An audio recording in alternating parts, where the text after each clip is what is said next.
அது சரியா பிப்ரவரி 10, 2025 உத்தரப்பிரதேசத்தில் இருக்கிற மீரட் அப்படிங்கிற சிட்டில நேரம் காலை 10 மணியை நெருங்கிட்டு இருந்துச்சு. 31 வயதான ஷாகில் தன்னுடைய வீட்டில் இருந்த சேர்ல ரொம்பவே ரிலாக்ஸா உட்கார்ந்துட்டு அவருடைய செல்போன்ல இன்ஸ்டாகிராம பார்த்துட்டு இருந்தாரு. அப்போ அவருடைய போன்ல இருந்த ஸ்னாப்சாட் ஆப்பில் இருந்து ஒரு புது மெசேஜ் ரிசீவ் ஆனதுக்கான நோட்டிபிகேஷன் ஒன்று வருது. சோ இப்ப ஷாகில் அந்த மெசேஜை ஓபன் பண்ணி படிக்க ஆரம்பிக்கிறாரு. பட் அதை படிக்க படிக்க அவருடைய முகத்துல இப்ப அதிர்ச்சி பரவ ஆரம்பிக்குது. பிகாஸ் அந்த மெசேஜ்ல நீ உடனே ஒரு கொலை பண்ணணும் அப்படின்னு இருந்திருக்கு. ஆனா அதை விட அதிர்ச்சியே அந்த மெசேஜ் அனுப்பி இருக்கிறது ஷாகிலுடைய அம்மா. மேலும் அந்த மெசேஜ்ல அந்த கொலையை நீ பண்ணாதான் உன்னுடைய வாழ்க்கை சந்தோஷமா இருக்கும் அப்படின்னும் அப்பதான் உன்னை நான் நேர்ல வந்து பார்க்கவும் முடியும் அப்படின்னு சொல்றாங்க. சோ இதை பார்த்துட்டு தான் ஷாகில் இப்ப ஷாக் ஆயிருக்காரு. ஆல்சோ அந்த அதிர்ச்சி கொஞ்சம் கூட விலகாம அடுத்தது என்ன பண்றது அப்படின்னு திங்க் பண்ணவும் ஆரம்பிக்கிறாரு. சோ இந்த ஷாகில் யாரு, அவரு கொலை பண்ணணும் அப்படின்னு அவங்க அம்மா சொன்ன அந்த பர்சன் யாரு, அண்ட் எதுக்காக அந்த கொலையை பண்ண சொல்றாங்க அப்படிங்கிற சமீபத்துல இந்தியா முழுவதுமே அதிர்வலைகளை ஏற்படுத்திய ஒரு ஷாக்கிங்கான கேஸை பத்தி தான் இன்னைக்கு வீடியோல நம்ம டீகோட் பண்ண போறோம். நீங்க பார்த்துட்டு இருக்கிறது சரவணன் டீகோட்ஸ். நான் உங்கள் சரவணன். வாங்க இன்னைக்கு வீடியோக்குள்ள போலாம்.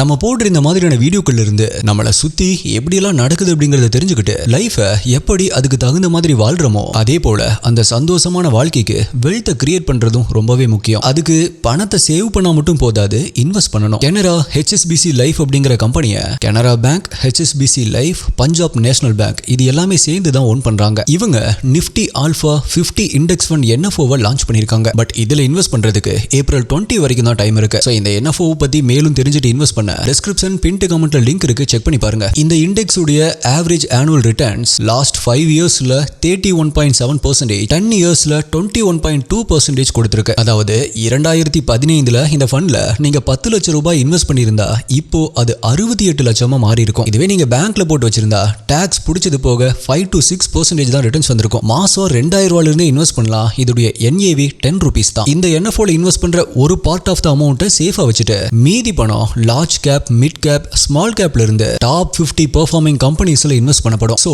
உங்களுடைய பணமும் சேஃப், மெச்சூரிட்டி அப்ப நல்ல ரிட்டர்ன்ஸும் கிடைக்கும். ஈவன் மார்க்கெட் கிராஷ் ஆனாலும் நீங்க இன்வெஸ்ட் பண்ண பணம் சேஃபா இருக்கும். உங்களுடைய பிரீமியம்ல இருந்து 120 மடங்கு உங்களுக்கு லைஃப் கவரா கிடைக்கும். ஈவன் வருஷத்துக்கு நீங்க அப் டு 2.5 lakhs வரைக்குமே இன்வெஸ்ட் பண்ணாலும் உங்களுடைய ப்ராஃபிட்டுக்கு டாக்ஸ் இல்ல. NRI கஸ்டமர்ஸ் மாசம் 18,000 ரூபாய் இன்வெஸ்ட் பண்ணாலே 2 கோடி வரைக்கும் ரிட்டர்ன்ஸ் கிடைக்கிறதுக்கு சான்சஸ் இருக்கு. மறந்துடாதீங்க, இந்த NFO ஏப்ரல் 20ஆம் தேதி வரைக்கும் தான் அவைலபிளா இருக்கும். சோ இத பத்தி இன்னுமே நல்லா தெரிஞ்சுக்கிட்டு இன்வெஸ்ட் பண்றதுக்கு டிஸ்கிரிப்ஷன் பின்ட் கமெண்ட்ல இருக்கிற லிங்கை கிளிக் பண்ணுங்க.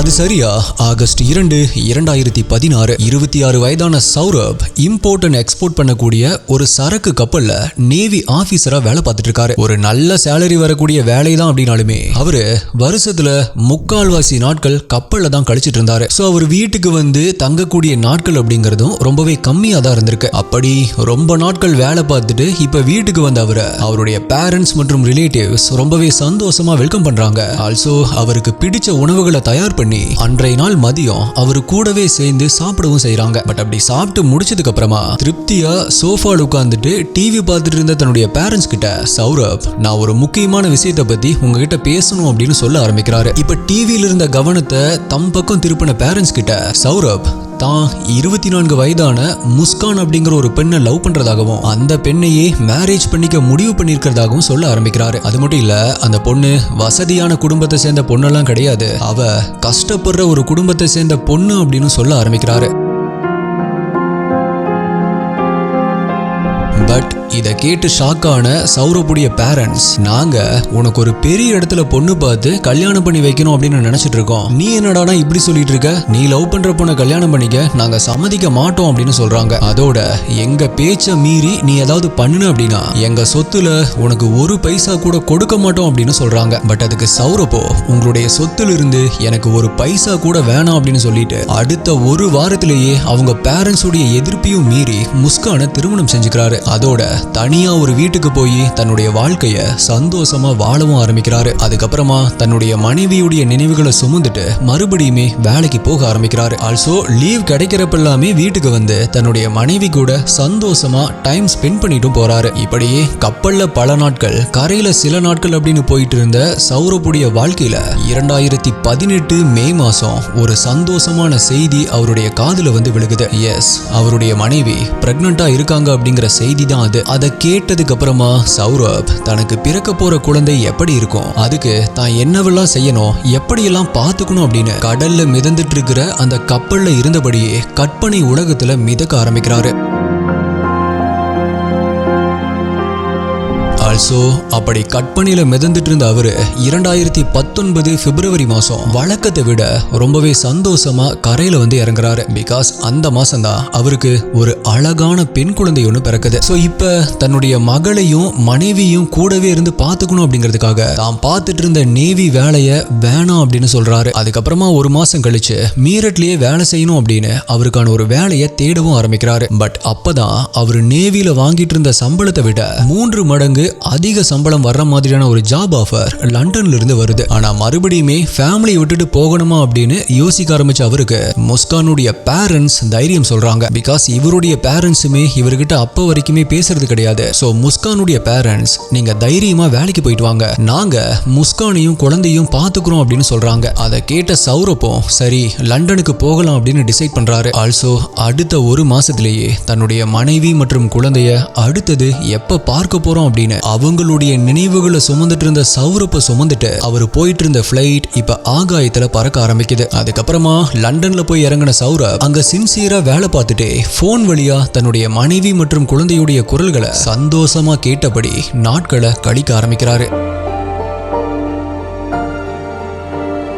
இப்படி கண்டம் கடந்து போய் தன்னுடைய குடும்பத்துக்காக உழைச்சிட்டு இருந்த சௌரப் 2025 பிப்ரவரி மாசம் தான் மறுபடியுமே இந்தியாவுக்கு வரப்போறதா அவருடைய மனைவிக்கு கால் பண்ணி சொல்ல ஆரம்பிக்கிறாரு. அதை கேட்டு ரொம்பவே சந்தோஷமான முஸ்கான் சௌரப்புடைய வருகையை எதிர்பார்த்து காத்திருக்க ஆரம்பிக்கிறாங்க. எதிர்பார்ப்பை நிறைவேற்றின சௌரப் அடுத்த 2 வாரத்திலேயே இந்தியாவுக்கு வராரு. அதுக்கப்புறமா அடுத்தடுத்து வந்த தன்னுடைய மனைவி மற்றும் குழந்தையுடைய பிறந்த நாளை கேக் கட் பண்ணி ரொம்பவே சந்தோஷமா கொண்டாடவும் ஆரம்பிக்கிறாரு. ஆல்சோ இந்த லீவ் இனிமே நல்லா என்ஜாய் பண்ணலாம் அப்படின்னு திங்க் பண்ண சௌரப் தன்னுடைய மனைவியை கூட்டிட்டு சிம்லாக்கு போகலாம் அப்படின்னு டிசைட் பண்றாரு. ஆனா சிம்லா ரொம்பவே குளிரா இருக்கும் அப்படிங்கறதால அது தன்னுடைய குழந்தைக்கு ஒத்துக்காது அப்படின்னு சொல்லி குழந்தைய தன்னுடைய மாமியார், அதாவது முஸ்கானுடைய அம்மா வீட்டுல விட்டுட்டு முஸ்கான் மற்றும் சௌரப் மட்டும் சிம்லாக்கு கிளம்பி போக ஆரம்பிக்கிறாங்க. பட் அப்படி சௌரப் கூட ஜோடியா போன முஸ்கான் மார்ச் 17ஆம் தேதி திரும்பி வரும்போது சௌரப் இல்லாம அவங்க மட்டும்தான் தனியா அவங்க அம்மா வீட்டுக்கு வராங்க. அதை பார்த்து அதிர்ச்சியான முஸ்கானுடைய அம்மா, எங்க மாப்பிள்ளை எங்க, சௌரப் எங்க அப்படின்னு கேக்குறாங்க. அதுக்கு முஸ்கான் பஸ்ல வரும்போது பாதி வழியிலேயே சௌரப் என்கிட்ட சொல்லாம சண்டை போட்டுட்டு எங்கேயோ இறங்கி போயிட்டாரு அப்படின்னு அவங்க சொன்னதை கேட்டு அதிர்ச்சி ஆகுறாங்க. ஸோ இப்போ முஸ்கான் கிட்ட இருந்த டிராவல் பேக்கை வாங்கி செக் பண்ணப்ப அந்த பேக்குள்ள சௌரப்புடைய செல்போன் இருக்கிறது அவங்களுக்கு தெரிய வருது. அவர் ஃபோன் தான் இது, சௌரப் போகும்போது அவருடைய செல்போனையும் உங்ககிட்ட கொடுத்துட்டு போயிட்டாரா அப்படின்னு சந்தேகமா கேட்க ஆரம்பிக்கிறாங்க. பட் அதுக்கு முஸ்கானோ என்ன பதில் சொல்றது அப்படின்னு தெரியாத மாதிரியும் ஏதோ தப்பு பண்ண மாதிரியும் முடிக்க ஆரம்பிக்கிறாங்க. இப்படி தன்னுடைய பாட்டியும் தன்னுடைய அம்மாவும் பேசிட்டு இருக்கிறத பார்த்த முஸ்கான் மற்றும் சௌரப்புடைய குழந்தை, அப்பாவைய தேடுறீங்க, அப்பா ட்ரம்முக்குள்ள இருக்காரு, அம்மா தான் அப்பாவை ட்ரம்முக்குள்ள வச்சு அமுக்கி ஒளிச்சு வச்சிருக்காங்க அப்படின்னு சொல்லுது.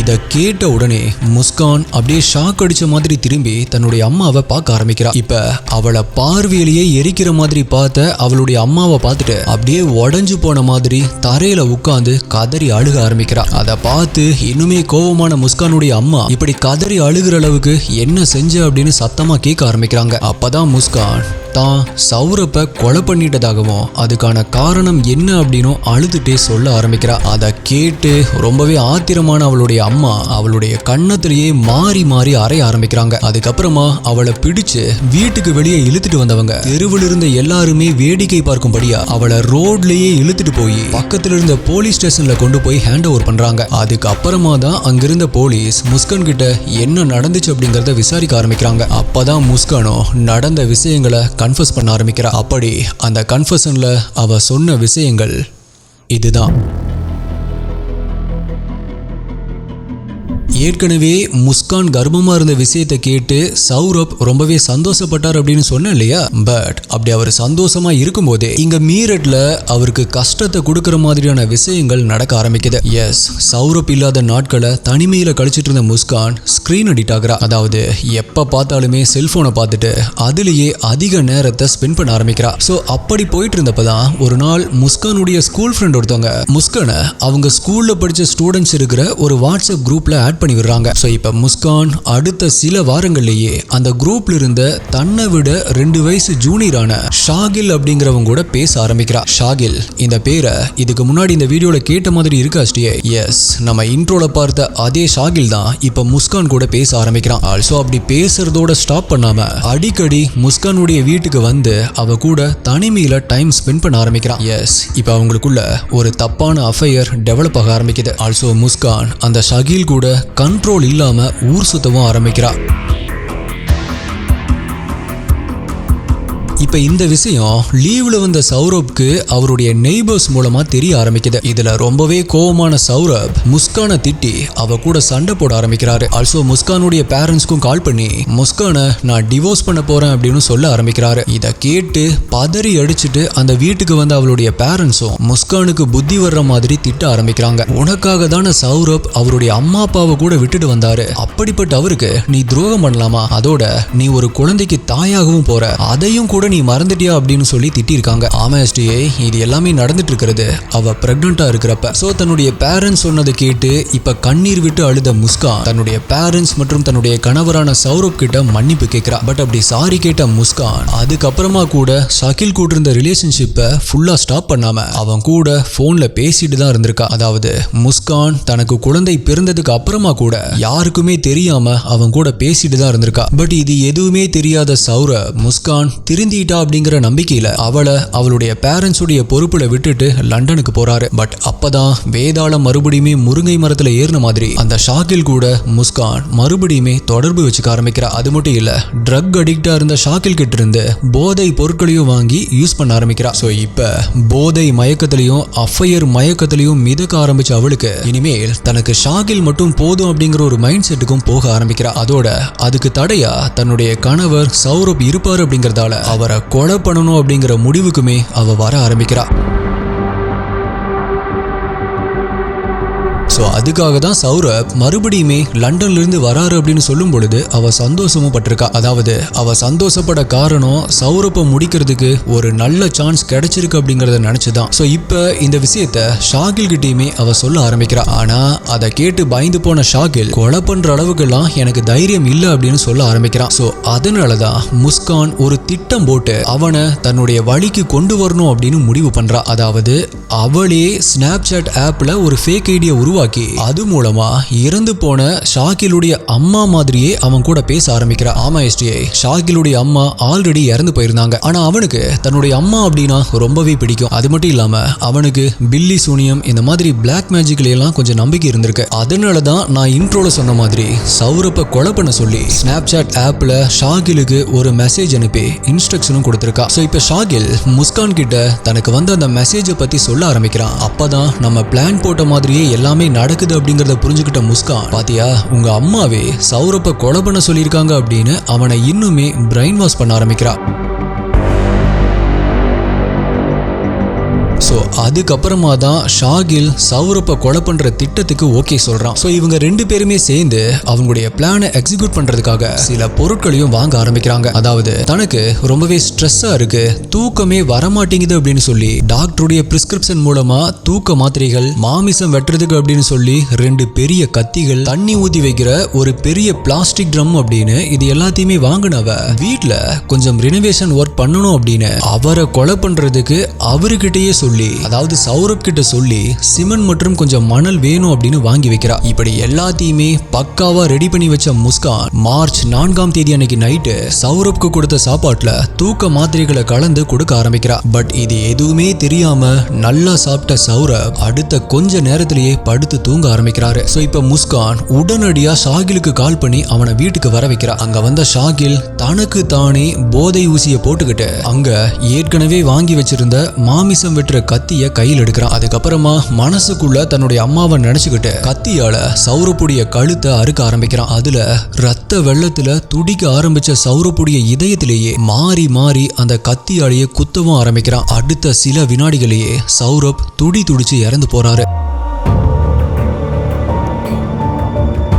இப்ப அதுக்கப்புறமா தான் முஸ்கானும் ஷாகிலும் சேர்ந்து ஏற்கனவே வாங்கி வச்சிருந்த அந்த ட்ரம்குள்ள சௌரப்புடைய உடலை வச்சு அமுக்க ஆரம்பிக்கிறாங்க. ஆனா அந்த ட்ரம் சௌரப்புடைய உடலை அமைக்க வைக்கிற அளவுக்கெல்லாம் பெருசா இல்லாம இருந்திருக்கு. சோ இப்ப அவங்க 2 பேரும் சௌரப்புடைய உடலை அந்த ட்ரம்முக்குள்ள திணிக்கிறதுக்கு ரொம்பவே சிரமப்பட ஆரம்பிக்கிறாங்க. பட் அப்பதான் அந்த ட்ரம்மில் இருந்து வந்த சத்தத்தால பெட்ரூம்ல தூங்கிட்டு இருந்த முஸ்கானுடைய குழந்தை என்ன சத்தம் கேக்குது அப்படின்னு எந்திரிச்சு வெளியே வந்திருக்கு. ஆல்சோ தன்னுடைய அப்பாவான சௌரப்ப ட்ரம்முல அமுக்கிட்டு இருக்கிறதையும் நேரடியா பார்க்கவும் ஆரம்பிக்குது. இப்ப இத பார்த்து பயந்து போன முஸ்கான் உடனடியா தன்னுடைய குழந்தைய கூட்டிட்டு போய் அதுக்கு சாக்லேட் டாய்ஸ் அப்படின்னு கொடுத்து, ஒண்ணு இல்ல நாங்க விளையாடிட்டு இருக்கோம் அப்படின்னு சொல்லி மறுபடியும் தூங்க வைக்கிறா. நல்ல வேளை அந்த குழந்தையும் சேர்த்து கொல்லாம விட்டாங்களே. அதுக்கப்புறமா ஷாகிலும் முஸ்கானும் சேர்ந்து சௌரப்புடைய உடலை 15 துண்டுகளா வெட்டி அந்த ட்ரம்குள்ள போட ஆரம்பிக்கிறாங்க. ஆல்சோ அதுக்கு மேல சிமெண்ட் கலவையை போட்டு பூசவும் ஆரம்பிக்கிறாங்க. இதுக்கு அப்புறமா தான் முஸ்கான் அடுத்த நாள் காலையில தன்னுடைய குழந்தையை எழுப்பி தன்னுடைய அம்மாவுடைய வீட்டுக்கு கூட்டிட்டு போறா. அங்க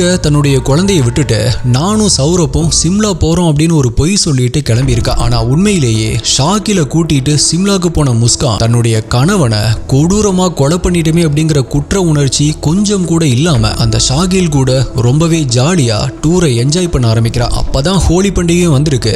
நல்லா ஜாலியா ஹோலியுமே என்ஜாய் பண்ணிருக்கா.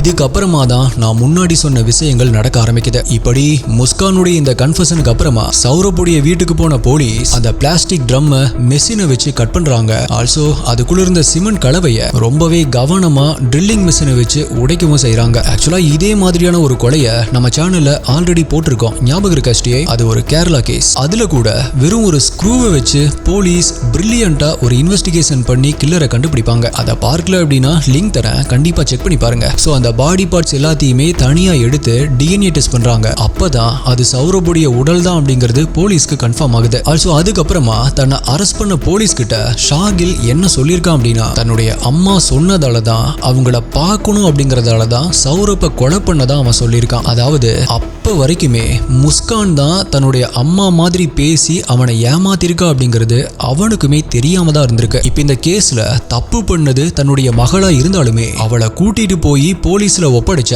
முஸ்கான் அம்மாவுடைய நேர்மையை நம்ம பாராட்டியே ஆகணும். இத பத்தி மீடியா நியூஸ் சேனல்ஸ் அப்படின்னு அவங்க கிட்ட கேட்கும் பொழுது அவங்க என்ன சொல்லியிருக்காங்க அப்படின்னா, சௌரப் தனக்கு ஒரு மருமகனா மட்டும் இல்ல ஒரு மகனாகவும் இருந்தாரு. அதோட அவ்வளவு சொத்தை விட்டுட்டு வந்தாலுமே அந்த கவலை கொஞ்சம் கூட இல்லாம தன்னாலேயே சுயமா சம்பாதிச்சு முன்னேற முடியும் அப்படின்னு நம்பிக்கையோட இருந்தாரு. அதோட தன்னுடைய பொண்ணான முஸ்கானும் அவருடைய குழந்தையும் தான் அவருடைய எதிர்காலம் அப்படின்னு நினைச்சு வாழ்ந்துட்டு இருந்தாரு. எல்லாத்துக்குமே மேல முஸ்கான் அவருக்கு ஒரு பெரிய துரோகத்தை பண்ணியிருந்தாலுமே அப்ப கூட அதை பெரிய மனசு பண்ணி மன்னிச்சாரு. அதனால அப்படிப்பட்ட ஒரு மனுஷனை கொலை பண்ண முஸ்கானை தயவு செஞ்சு தூக்குல போடுங்க.